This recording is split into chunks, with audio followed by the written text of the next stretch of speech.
Hi guys, this is Mary and welcome to Fitness Tested.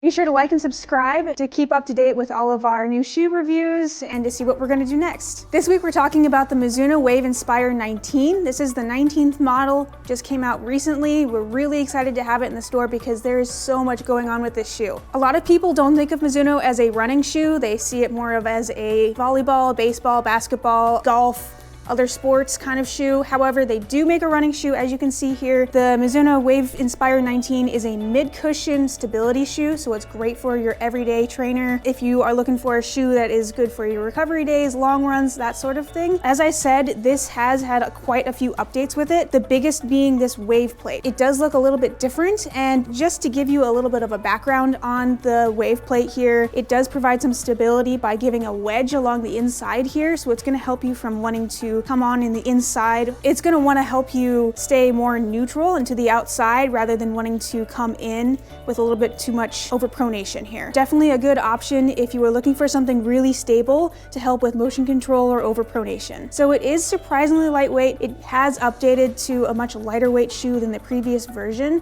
which is always nice to see. A women's 8 is only 8.6 ounces and a men's is 10.7. The drop on this shoe is also that 12mm stack, so it is a high drop. Normally we see shoes with a little bit of a lower offset, around 4 to 8mm. So for those looking for a little bit of a higher stack height or drop in the heel, it is a great option. Mizuno does have this shoe available in widths, so it does come in a standard width and a wide. It does definitely hug your foot nicely. The heel cup is a little bit deeper, so it does allow your heel to sink into it a little bit farther and feel more secure. I do want to talk a little bit more about the outsole and midsole of this shoe. So there's going to be 3 things left at the end of the apocalypse. It's going to be cockroaches, Twinkies, and the outsole on your Mizuno shoe. Because it is very, very tough. It lasts well on concrete, and it does tend to be a little bit more on that stiff side. If you tend to have a little bit more arthritis in your toes, or you like a shoe that's a little bit more stiff and responsive, it's going to be really, really good for that. Mizuno uses their Enerzy Foam, which is, I know, a little weird. It does have a Z in there. It's the Enerzy Foam, and it's a little bit softer with this update, so it does have a little bit more of a plush feel. Again, if you are a city runner and you want something that, again, has that hard outsole that's going to last, but you don't want it to feel like a brick, this is a really good shoe. Mizuno also introduced the SSW, or Smooth Stretch Woven upper, on the Mizuno Wave Inspire 19, so it does look quite a bit different, and it also feels significantly different. So here is the Inspire 18.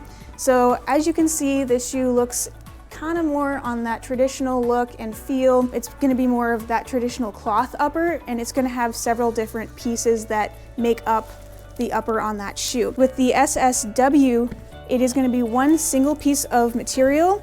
As you can see there, it definitely has a much smoother look and feel. It is also much more breathable and does have that nice sock-like feel, so it is very soft and stretchy. Like I mentioned with the SSW knit, you can see there are no seams on this shoe. It definitely has that sleek feel, much more breathable.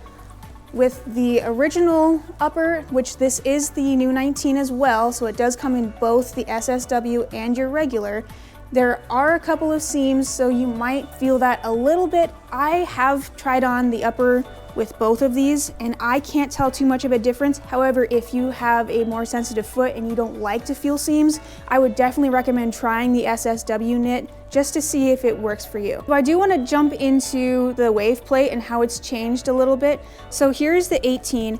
As you can see, this plate is pretty big. It is kind of clunky. It is taking up a lot of the room on the inside there, and it does definitely contribute to the weight of the shoe. Not that this is necessarily a heavy or clunky feeling shoe.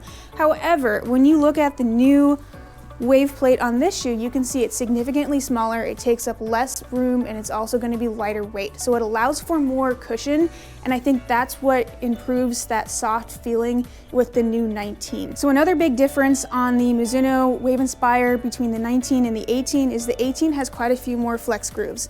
So it does allow for a shoe that is a little bit more flexible. It's going to move with your foot a little bit more, and it's going to make it much more flexible in the toe. So as we mentioned, if you are someone who has a little bit more arthritis in the ball of your foot or in your toes and you want something that's going to be a little bit more stiff and stable, the Inspire 19 does not have those same flex grooves. There's going to be fewer of them, which means it's going to be a much more stiff, responsive shoe. So one of our employees has put this through the test. He's worn it both inside and outside, and he's definitely given us some good feedback on it. He does like that it is a lot lighter weight and that it is much more stable with that plate. The Mizuno Wave Inspire 19 comes in at $140. Definitely a good shoe at that price point that a lot of mid-cushion shoes are at. Definitely comparable with a lot of other shoes, the Brooks Adrenaline, the Saucony Guide. A lot of those are going to be at that price point, and I think this shoe definitely will get you the mileage that you're looking for, with that outsole being pretty tough and the midsole having that cushion. The Mizuno Wave Inspire 19 is $140, and we do have it at all 3 locations. Or if you have worn the Mizuno Inspire 18, we do have a link directly below for you to buy directly from our website. Thank you for watching. This has been Fitness Tested. Be sure to like and subscribe to see all of our new updates.